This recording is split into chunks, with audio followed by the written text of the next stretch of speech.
Free hotel, free food, free trainers, free money, streets. If 1% of them are Hamas soldiers, England's not going to know what hit them. Not safe at all. I don't want to send it to school because there's so many attacks on the school. Hello everybody, well we start with the latest major protest against plans to house hundreds of asylum seekers at a military base. Imagine this, you wake up one morning and the government has finally decided to solve the homeless veteran crisis and the youth training gap. Psych! No. They just cleared out an entire British military base, where disciplined, promising young cadets trained for service, not to make room for our own who are sleeping rough, but to make a quick buck housing 540 adult men who arrived here illegally last week.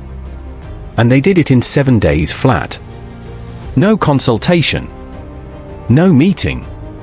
No apology. The official message from Westminster? The system is totally under control. Well, if this is in control, I'd hate to see what total chaos looks like.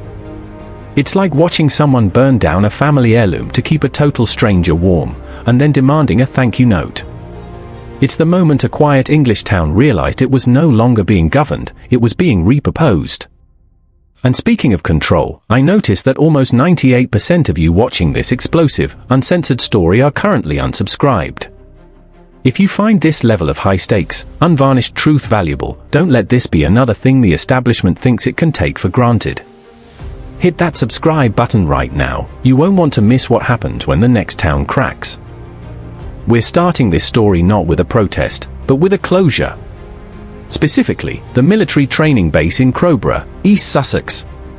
For generations, this cluster of quiet barracks wasn't just a physical site on a map, it was a cornerstone of the community's identity. It was where grandfathers trained, where fathers said goodbye before deployment, and where young cadets took their first uncertain steps toward service. It was a patch of ground steeped in decades of quiet pride, duty, and national memory. Then, in less than a week, that entire legacy was erased. The footfalls of those young cadets, the sound of their drills and discipline, all of it was abruptly silenced. The base was emptied, the future defenders of the nation shoved out the door without so much as a formal explanation, to accommodate what the government was calling a necessary measure, housing hundreds of asylum seekers, primarily unvetted adult men. The town was blindsided. They weren't asked, they weren't consulted, and they certainly weren't prepared for the swift, radical demographic change that was being forced upon them. The immediate question wasn't, who are these new arrivals? The immediate question was, why were our children, the ones training to protect this country, disposable? Westminster's response to this community trauma was cold, vague, and utterly dismissive. Instead of a delegation, a meeting, or an apology to the displaced cadets, Crobra received a single, bureaucratic memo. There was no acknowledgement that a site tied to generations of service had been summarily cleared. They were simply told this was necessary to save the British public eye-watering amounts otherwise spent on hotel accommodation for illegal arrivals. The rhetoric was strictly procedural, a financial calculation that completely ignored the cultural and emotional cost. To make matters worse, almost as an afterthought, the town was hit with a second, chilling detail: this wasn't an isolated incident. After Christmas, another 2,000 arrivals, drawn from the thousands who had crossed the Channel in a single weekend, would be transferred onto military sites across the south. It was a quiet announcement that amplified the insult: this is just the beginning. The government, in its arrogance, clearly expected the communities of East Sussex to accept the announcement in silent resignation. They delivered the news late and only after the cadets had been removed, locking the stable door after their most loyal servants were already gone. That silence, however, wasn't acceptance. It was the moment the spark caught. By Monday morning, Crobra was demanding answers. By Tuesday afternoon, they stopped waiting. The polite, reasonable questions they had started with were replaced by one thing: determined action. The residents began leaving their homes, not in an organized, pre-planned march with loudspeakers and banners, but spontaneously, driven by a simple, unifying feeling of profound betrayal. The cadets were gone, and the gate was locked behind them. It was a clear line in the sand.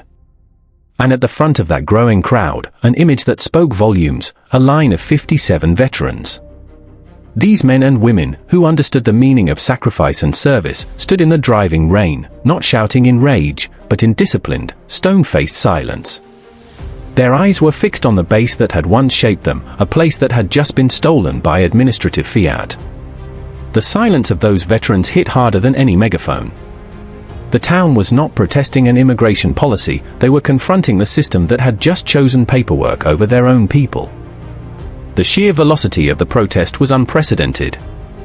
It took roughly 6 minutes for the main road outside the base to be completely saturated with people. There were no political slogans, no organized chants, just the raw, collective physical presence of 1,300 residents who felt they had nowhere left to retreat. When a local police officer stepped forward, hands raised, asking the crowd to disperse and move back, not a single person budged. The anger was not an explosion, it was a deep, cold solidification of resolve. This was demonstrated in the immediate, rapid civic response. 280 parents whose children had trained at the base signed a protest declaration before the sun even went down, the fastest, most unified public action the council had ever recorded. Then came the moment that truly shifted the dynamic from a passive protest to a palpable confrontation. As the rain intensified, a sudden surge in the crowd, perhaps just the weight of so many bodies pressing together, caused a barricade to shift sideways. 41 people were pushed forward. It was a light collision, not an act of aggression, but it signaled that the town had reached its absolute physical and emotional limit. When a female officer grabbed the barrier to steady it, the crowd did not step back. They no longer felt like petitioners appealing to Westminster, they felt like citizens retrieving something that had been unjustly taken from them.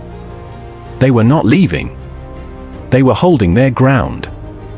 By early evening, the internal council reports confirmed the escalation, logging 23 urgent calls from residents demanding an emergency meeting, but the real measure of the moment was the number at the gate, 9,800 people. The truth was now unmistakable. Crobra was no longer politely requesting answers, it was directly confronting the political establishment. By Thursday, the local dispute had morphed into a national flashpoint. People arrived in continuous waves, the count swelling to a staggering 17,500 bodies pressing toward the old military entrance, a number that local police had not seen in 2 decades. More barricades were erected, and the police line stretched for over 300 meters, yet it still buckled under the sheer force of the citizenry. Again, the veterans led the charge. A formation of 142 men and women, with the straight-backed silence of those who had worn the uniform, stepped to the front. No masks, no shouting, just disciplined, unmoving resolve. When officers again asked them to retreat, not a single veteran complied. The inevitable finally happened, the first physical collision. As officers struggled to shift a metal barrier to block the incoming mass, a shield slipped and struck a veteran squarely in the chest. He stumbled. The reaction was instantaneous and electric. A shout rose from the crowd, "Watch it! He served here!" Instantly, over 210 people stepped forward in a collective reflex to protect their own. There were no punches thrown, no kicks, just the raw, physical force and weight of 17,500 people who felt they were being backed into a corner. The barrier lurched violently, forcing 7 officers to stumble back to keep their balance. For a brief, terrifying moment, both sides froze in the tension. A mother stepped forward, her voice cutting through the rising wind, holding up a photograph of her son in his cadet beret. The words were simple, yet devastating: "You removed our children, and now you expect us to step back." The crowd answered without a single word. Their collective posture was locked, their stance unbroken, forcing the police to spend 48 frantic minutes reorganizing their line just to stabilize the situation. While Westminster would later spin this as a controlled environment, everyone at that gate knew the terrifying truth: the opposite was true. This was no longer just a protest, it was the moment a town declared, in unambiguous physical terms, "We stop moving back."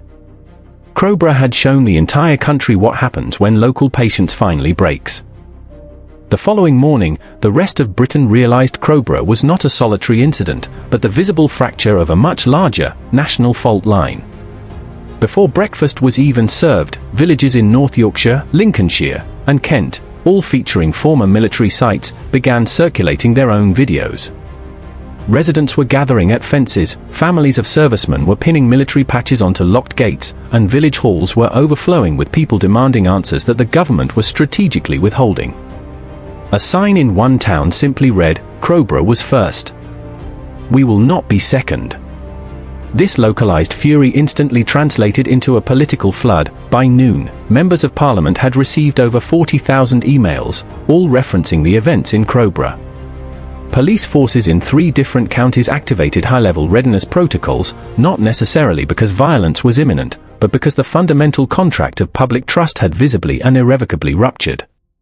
National media scrambled to catch up, but online, a darker and sharper question was taking hold: if the government can clear out national cadets in a week without asking anyone, what else are they doing without public consent? Veterans groups publicly condemned the silent repurposing of these historic bases as a fundamental breach of trust, while parents demanded to know the training fate of their thousands of displaced cadets. But the true sting of betrayal was delivered via a chilling leak, a document purportedly exposing the government's internal strategy, which critics immediately branded the Prime Minister's scorched earth strategy. This wasn't just poor planning, it was the accusation of a deliberate, calculated pattern. The government was allegedly targeting conservative, rural heartlands for migrant placement, the purported objective being a permanent alteration of the district demographics by settling thousands of young men from Africa and the Middle East. The political realization exploded across online platforms. In 5 to 8 years, a traditional conservative stronghold could be electorally engineered into a multicultural district that would reliably vote for the ruling party, fulfilling an old campaign promise for a decade in power. This, for many, was the breaking point. The government's continued insistence that this was a mere necessary cost-saving measure became a transparent lie in the face of this alleged political weaponization.